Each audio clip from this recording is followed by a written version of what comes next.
Hey, that's pretty good. 94-69. The Summer League Raptors defeat the Summer League Thunder. Pretty resounding win. One built on the back of really strong guard defense and, consistent big man defense. The Raptors, they impressed. We got some standout performances. I think the big takeaway from this game is that DJ Carton, Cosmo put it in chat here saying they like DJ more than JFL back before DJ, had the injury during the season. He looked awesome, man. And this is kind of what I talked about with some people in the prep for this. DJ is a bit of a dog. He brings it on the defensive end, and he looked really sharp offensively. He was maybe the biggest standout. And then you just have like the stat sheet stuffer in Grady Dick. 18 points, 10 rebounds, 6 assists, 2 steals. He got after it. 6 of 17 from the floor. What are you there to do in Summer League as a second year, third year, fourth? If you're there, go stuff the stat sheet, man. Go get numbers. And while he shot 0 for 4 from 3, I'm not particularly worried about Grady's jump shot. We want to see shots go in. That much is obvious. And it's kind of what, Masai talked about when he was on the broadcast. When shots don't go in, what are you doing? How do you make your impact there? And Grady looked like one of the best players on the floor. He was heady in passing lanes. He was able to open his hips when he needed to defensively to play guys in to help.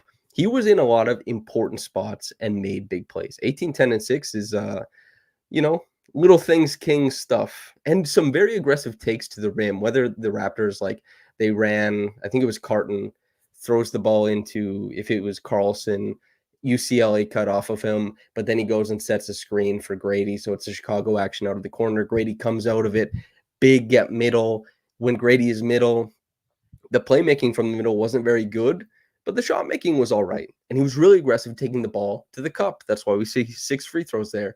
He was really impressive just as looking like a player who is good, because when I watched last year and I talked to Grady shortly after the game, he looked like a guy who he's doing some of the little things, but he didn't look good necessarily. Here, he wasn't necessarily making his jumpers, or at least the ones from 3, but he was getting to spots on the floor. He was making an impact in a bunch of different ways, and that's a lot of what he was doing. Largely, though, the Raptors won this game, controlled this game, because of Jamal Shed, DJ Carton, Ochai Agbaji, and those guys put up a wall. We had a really, really fun little piece of switch defense from Shamay as well, but Carton, Shed, and Agbaji, there was 2 or 3 minutes of the game where the Thunder, they didn't even dribble below the free throw line. It's really impressive. And there were long stretches where they didn't score, and it's because these guys, it's what everybody talked about coming into that.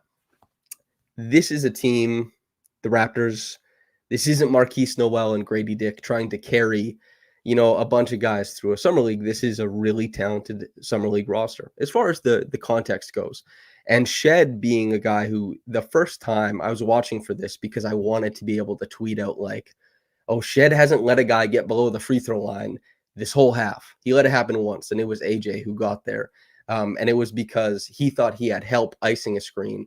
He didn't get that help, and he had to catch up. But otherwise, Shed across the top of the defense in the half court, pretty good at just kind of kicking guys, boom, boom, bouncing them up the court, making them take negative dribbles, pursuing them. And if they switched across something, I've been critical of Ochai's game, and I thought his overall floor game in this one was bad, but his defense was stellar. When Shed is the one bouncing you across, he catches a screen and Ochai jumps you. These are summer league guards, new to the league guards, or G League guards. These guys are in your jersey, man. They're getting after you. And Carton also too. Carton, he was there. He brought the exact same level of gumption, let's say. Here we go. No feckless drop on the podcast this time. Plenty of feck in this Raptor squad. It was nice to see. Just as, I was asked to elaborate on the first quarter defense. I think that was largely it. It's just across the top of the defense, being able to lock everything out. This is something that the Boston Celtics are able to do with, Derek White, with Drew Holiday in particular, and they used to be able to do it with Marcus Smart and and Jason Tatum when Tatum was kind of guarding down a little bit more often than he does now. Keeping everything above the break is a cheat code defensively. And the best teams do it, and it is the genesis of why guys like switching. You simplify teams' offense by keeping everything in front of you. You don't let them get middle. And the Raptors, like OKC scored 69 points. The Raptors scored 15 points off of turnovers. They actually successfully half-court trapped them at the end of the first half. And then I don't know what the Thunder were expecting as far as like a drawn-up play. But, I mean, Shed just ran to the rim. That was nice, that was really nice. So yeah, Carlson was nice too. That's what James said. I'm gonna get to Carlson because actually Carlson and Grady both didn't have like these big, sexy, efficient games, but they looked like two of the best players on the floor, which Grady definitely is supposed to. And also Carlson, this is his litmus test. This is what we want to see from him because 3 of 7 from downtown, that was kind of what we expected. This is what we wanted to see. And this is when you watch, whether it's the numbers of the tape, I think it was 38% on pretty high volume at Utah his last year there. We're also looking at a guy who he's shooting off of movement. He's, confident out of pick and pops. He seals, pops, hits. Like he hits jumpers. He did that. And also he just being a guy who confidently takes the ball, around the elbow, allows the Raptors to get from one spot to the other, make sure he lands screens. He's just like I tweeted this out, a really high level summer league half court big man. And of course, the hope for him and the Raptors seeing, a bit of potential there. He's an older prospect coming out. I think like 24, 25, maybe. He's supposed to help them in that way. And that's what this is. Like the Raptors, the 905 have been really bad. They were really bad. Cody might be in chat. He covered the 905 last year for Raptors Republic. They were a very bad team. They haven't been a good team in a little while. Having a guy like Shed who can just pop down there, having a guy like maybe Carton is there this year, maybe not, who can pop down there, having a guy like Shamay, depends on what happens with that, right? These guys who can help solidify and validate good process down there will really help be a fulcrum for more stuff going forward. And you could see that tonight. Carlson was superb, I thought, at the center position. Really like 2 blocks. The one was really nice. He beat a guy to the spot, met him in air, hit it off the glass. Like you have to have the timing. And it's always interesting to see if big men will have the timing because especially when you come from college, NCAA hoops, there's no 3 seconds. You're sitting in the key. You don't have to rotate as far. It's a smaller court. Players are being funneled a little bit more efficiently. So him being able to kind of like step out on the bigger court and still track drives that are coming and credit to once again, credit to the guards for being able to, kind of funnel guys correctly. It's I thought Carlson was sublime. I was really happy with how he did that. Lucky Chit says, can you put up a box score or a link? Hard to find. Honestly, just NBA.com. I'm just on the app looking at it right now. So if you can just manage that on Google, you'll be able to find it. Who else? Javon, I want to talk about. He was quite good in the first half and also Battle. Wow. Those guys, the Raptors, nothing was really going in early on. Of course, it was the guard defense that we talked about before. It was really, really, really impressive. And they needed the shot making, and they weren't necessarily getting it. And Freeman Liberty had a really nice stretch run of getting downhill, creating shots, hitting a jumper or two, and getting dangerous spots on the floor to end the first half to really allow the Raptors to kind of pad out their lead. And also Battle, like less than 15 minutes played, 4 of 6 from the field, 2 of 3 from downtown. He made both his shots when he went to the line. 12 points in very short order. DJ Carton, 13 points on 6 shots, 5 of 6 from the field, 2 of 2 from 3, one of them being a step back. Like these guys just punched the offense full of high efficiency because, as we look, Carlson and Grady, I think, well, also Javon was like 5 of 15. Carlson was 5 of 12. Grady, 6 of 17. It's not that efficient, right? This isn't super efficient. Jacobe was 2 of 8. I haven't even talked about Jacobe yet. We'll get to him. you need a little bit of efficiency to bounce it back on the other end. Even though they are winning and getting to a lot of offensive rebounds, Grady Dick was like Angel Reese out there, like getting offensive rebounds on his own, but also if he missed a shot at the rim, it somehow found his way back into his hands, and he did a really good job of playmaking when he was in the dunker spot as a guard or after getting offensive rebounds, because he's really been so good at kind of reading the floor as it changes and as teams move. Really nice to see there. Let's talk about Jacobe Walter. It was a bad performance, and I don't mean that to be too harsh, but you could see the stuff that is supposed to be fun and supposed to work. And the stuff that is supposed to work is the defense, the intensity, that level of gumption. As far as like when we're talking about Ochai and Shed kind of like bouncing guys over the top of the defense, keeping the plays in front of them, I thought that Jacobe also did pretty well there, at least with the first bump. Now, if he was staying on a guy too long, guys were able to kind of grind him down and get to spots. There's a weight difference, I think, there. There's a strength difference. The Raptors really did rate Jacobe highly. There's a reason they took him. They can move, not they can move. They can hope to build that stuff over time the same way they hope to build it with Grady. Grady looked a lot better defensively in this game than in his first Summer League game last year. And the hope is that Jacobe is, a project in that sense. Very few rookies step into a league, the NBA, and are positive impact players. There's maybe 2 or 3 every year. And it might be a little bit more common now. And there was probably a time where it was more common because guys spent more time in college. But man, it's tough to come in there. There's good players. Like we just watched DJ Carton have a phenomenal game where he was really good on both sides of the floor. He's a guy who's trying to get his way into the NBA through the back door. There's a few guys like DJ Carton that are like that level of guard that you're going to run into Summer League, G League, and those guys are better than college players by like an exponential amount. Jacobe has to get used to this new normal, and then he has to get to the new normal of the NBA. What we have to see from Jacobe is good process, jump shots, and he has to give a shit defensively. I thought that he gave a shit defensively. I did. I think that his process was not great.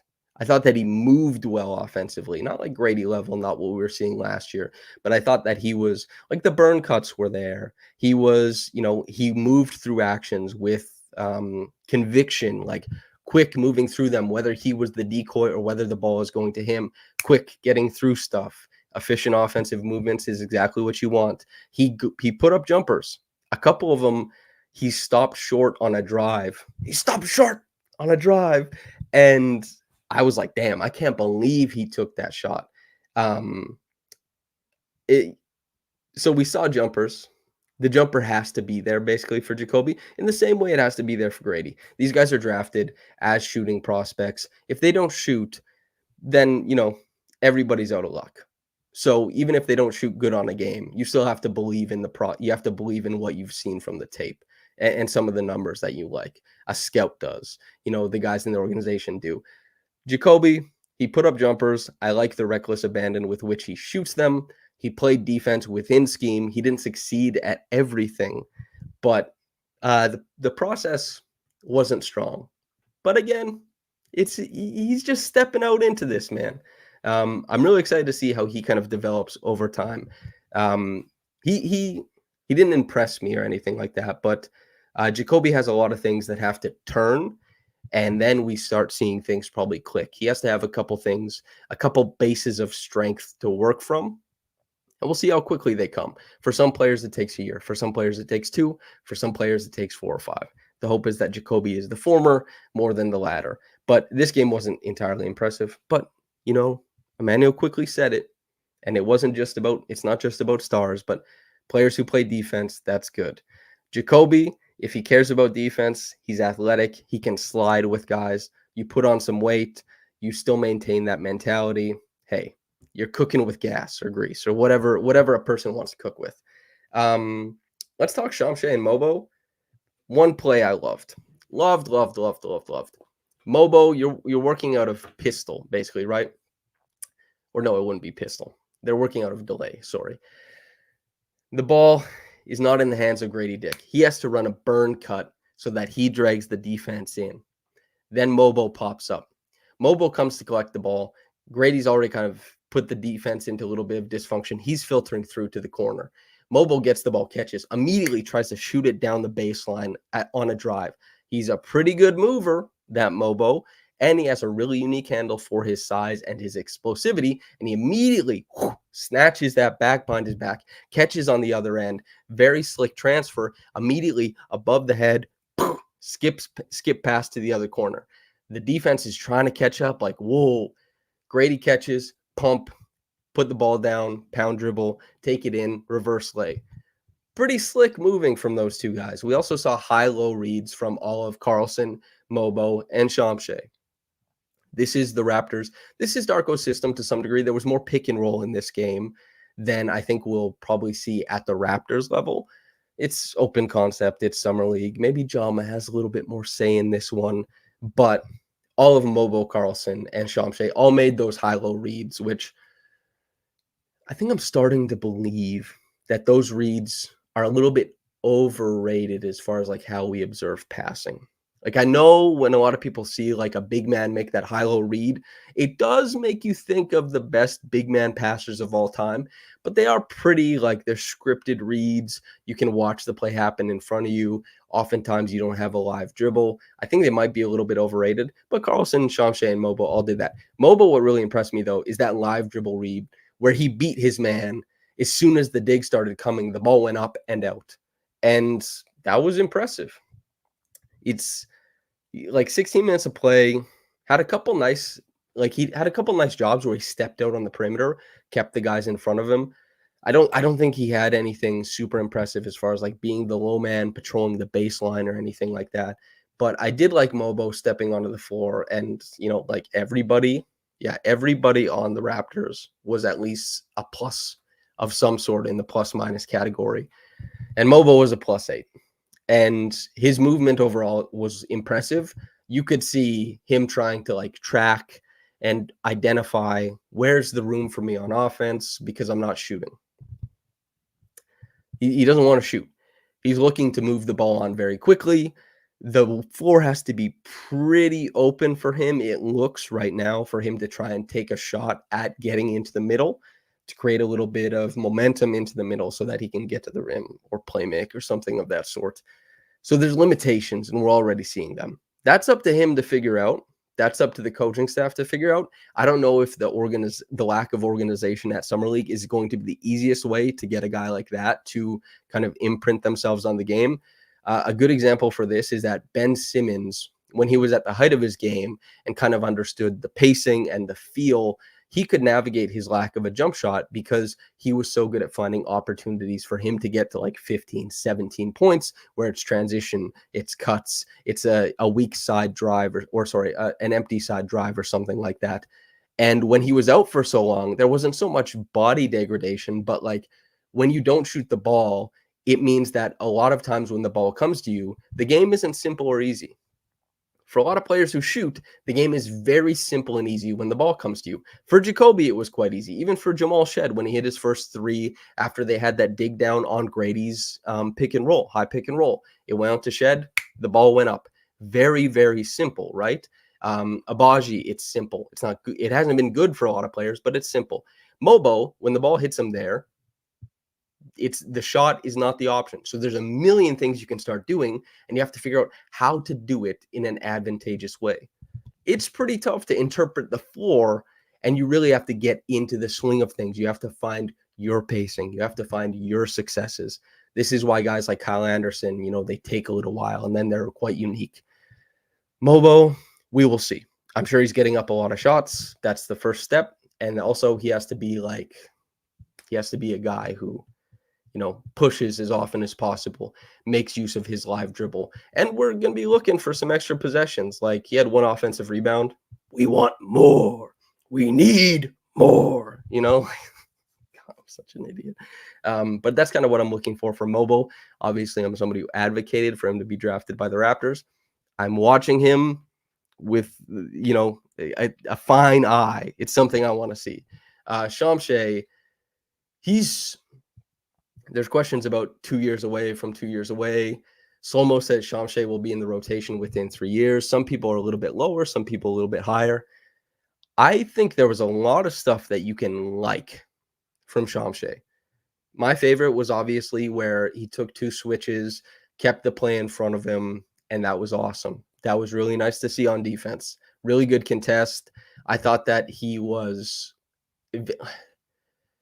pretty confused about where to be on defense quite a lot. But on the easy stuff, where his athleticism kind of gets to pop and the plays in front of him, he's really intimidating. He moves really well. He has good feet for actually really good feet for his size. Chopping, staying in front, sliding with guys. He carries the weight too. It's not like Brandon is like 24, 25 years old. He's a pretty slight big man. He's probably not going to put on a ton. Shamshay is the youngest player coming out of the draft. He already carries the weight. He already moves quite well. You expect some of this stuff to get refined over time. He might even become a better mover age 22, 23, 24. He might be a really unique and fantastical mover relative to NBA bigs. Right now, he's just like he's burgeoning. He's kind of on the precipice of maybe being that.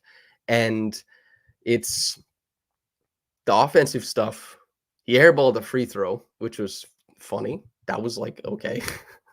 Obviously, you don't want to see that. That's no good. And he missed the other one. But he did get on the glass a little bit. He did make a couple nice reads.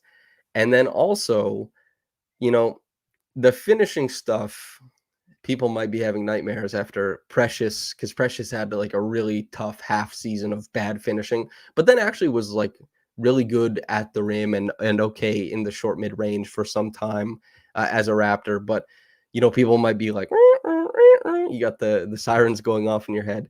It looked rough as far as the finishing stuff for him, and he doesn't know how to work his feet in the pick and roll. Like he's very excited to try and plant screens. I like that. That's a good thing. He's not sure how to find the timing of like planting, pivot, explode into open space, corral the ball, make a move. Like that kind of stuff is pretty advanced for him right now. And that's where we're at. Shamshay, he's very unique. He was the penultimate draft pick, and he's the youngest player coming out of the draft. The Raptors, they get to take time on him.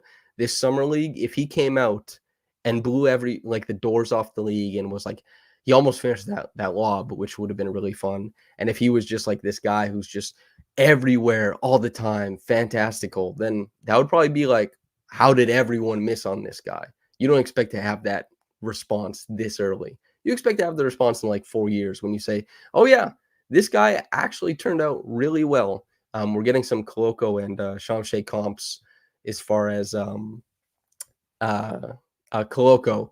Apparently Koloko was there. That's the last time I actually spoke to Christian, was in that gym about a year ago, just to catch up with him. And then obviously he's been dealing with a whole bunch of stuff since. I think that Christian is a very good mover, especially his feet. Shamshay carries the weight. Like you look at his shoulders, you look at his build. He's filled out more than Koloko was at 3 or 4 years older. Koloko, I think, is longer. And he's a little bit taller. And so Koloko and Koloko, the mechanics on his jumper I thought were cleaner. And he had such a great nose for like the blocks. That 6-block game was unbelievable in his rookie year. And when I was going through that, when we did the film together, Koloko and I, of his pick and roll defense, there were so many highlights in there of him making good reads and like really playing. But Koloko was drafted after some years in Arizona. I think he played 91 college games. I mean, Shamshay, I don't know if he's played 91 games in his life. So there's room for Shamshay to like pop off. It's so raw. It's hard to even project what it ends up looking like. You just like some of the things you see and hope that it manifests into really high level NBA skills. So, I mean, yeah, John Doe says Shamshay is just 18 and a half. I think, yeah, he's the youngest player of the draft. James Welch says Koloko is done. Time to move on. James, we're just reminiscing on Koloko, and people were asking, And in the same way that I like to bring up Kyle Lowry's playmaking as a frame of reference for fans who haven't seen much of a player, I guess that's what I'm attempting to do with Koloko here as well. Although I would love if Koloko ever made a comeback in whatever capacity. I just hope that his health is in an okay spot. Jamal Shed, a little bit on that. He struggled offensively, I think, like a couple nice drives to the rim. I think it was where is it? Caleb brought up thoughts on Jama's game plan or that one ATO. The one ATO was like they just set a screen at the half court and nobody stepped up to meet Shed, and he just ran in for a layup, which credit to Jama, because that was so easy. And I guess understanding that on the other side of things, like maybe there's not going to be too much intent on the game plan. So that's that's the clever. And as far as like the game plan overall, the Raptors, I thought, played really aggressive defensively. That's a good call because you really have the personnel to do it, especially relative to the skill level of Summer League. They just kind of they're like, release the hounds. And you get so many guys jumping out. Like, it's not Houston and Kelvin Sampson where they're protecting the line of scrimmage and they're keeping everything in front of them. But you could see these guys. They're keeping the ball in front of a spot on the court. It's not Houston. It's not the same, but it was very aggressive and it was very successful. And I loved watching that. That was awesome. Awesome to see.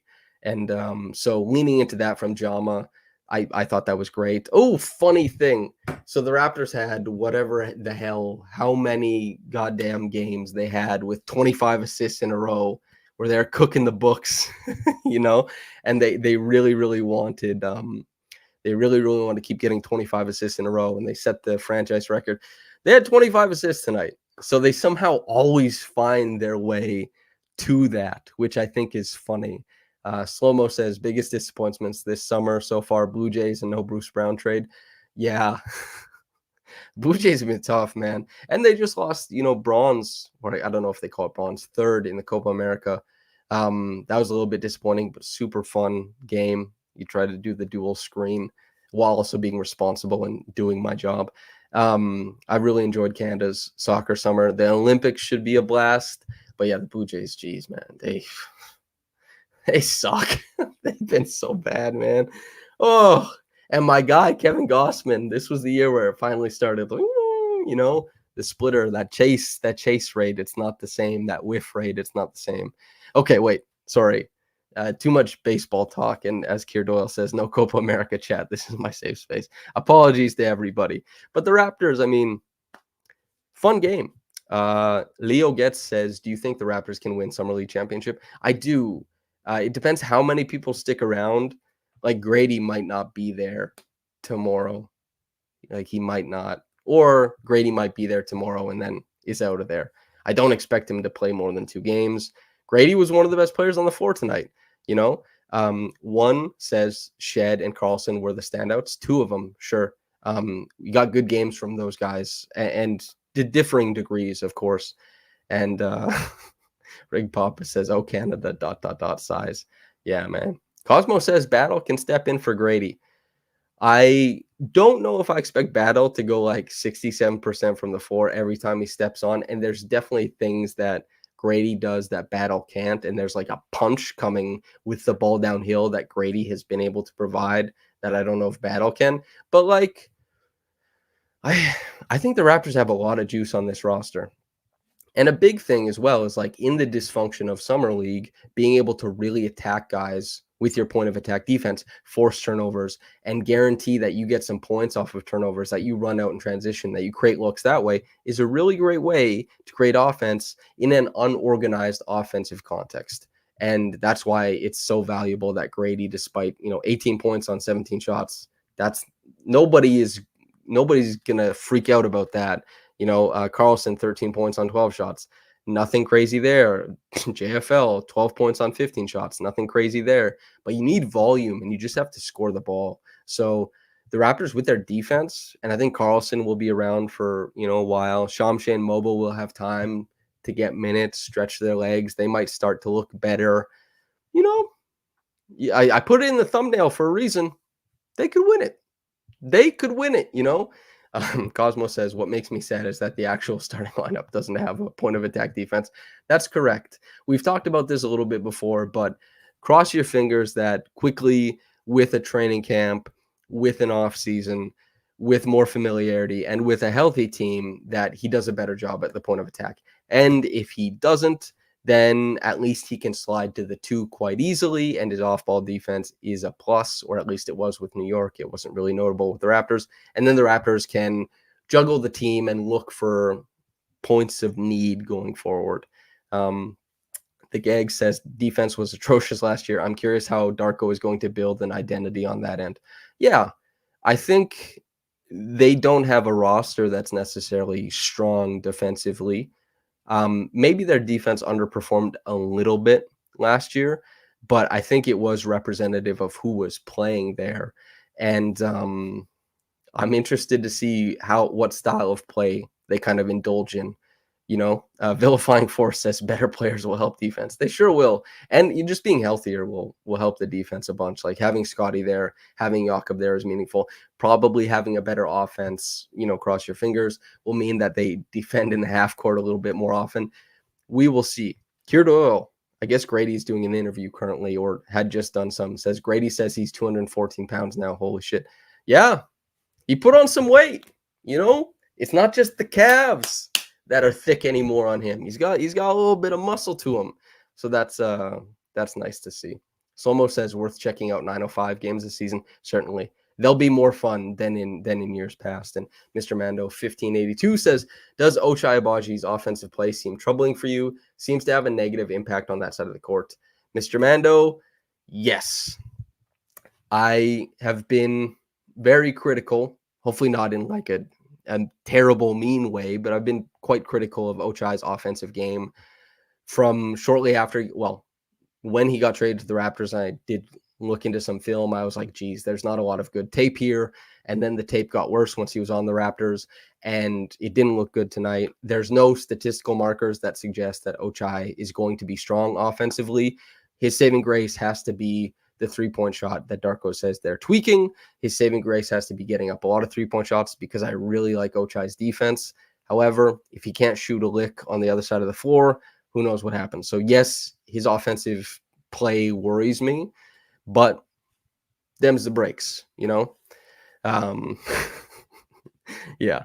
Joseph Cassidy says, let the boys run and see what we got for real this year. Happy to just have a direction and fun players. That's the truth of it, man. Even from myself covering it, like you talk to guys, maybe it's, on the record, off the record, whatever. Guys felt it last year. There was a level of stress or anxiety around like what the hell is going on with the team. Some of that showed up in media, and you could see it in the fans. The fans could sense it. The organizational decision makers had that. Everybody is just kind of like, ugh, what's going on with this team? Finally, you sweep it away. You're left with a starlet in Scotty Barnes, who is effervescent in his joy, exudes very strong, good vibes, and you're building a team from this point. He's a third-year All-Star. He looks to be one of the most unique players in the league going forward. You start from there. You trust in your drafting. You trust in your coach and your system. You see where that leaves you. And that's not a bad place to be. Thank goodness they drafted Scotty. JD Hunt says, wow, a lot of slander for a guy who went 100% from deep tonight. Obviously, regarding Ochai, yes, egg on my face. He's an absolute sweltering heat pump from down there. That seems like a podcast for there was about 300 and some people in here live. That's cool after a summer league game. Always glad that people are willing to A, watch the Raptors, and then B, hear analysis afterwards. Make sure you like the video before you get out of here. It helps spread it to other people so that they can enjoy it if they're not watching live. And hopefully subscribe to Raptors Republic. We're like 15 subscribers away from 11,000 subs. So like the video, subscribe, all that good YouTubeist stuff. And that's what we want to see, right? Numbers go up. Okay. Thank you to the chat for always being so engaging, giving me extra talking points that I couldn't have possibly thought of. Thank you to everybody for listening, whether it's on the podcast apps or on YouTube, wherever it is.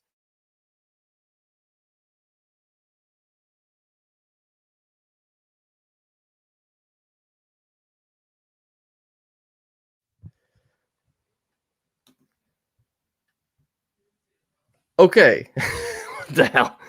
My computer just like went to sleep or something. Okay. Bye, everybody. Holy smokes. Okay. See you guys. Whether you got into this in the morning or at night, have a blessed day and goodbye.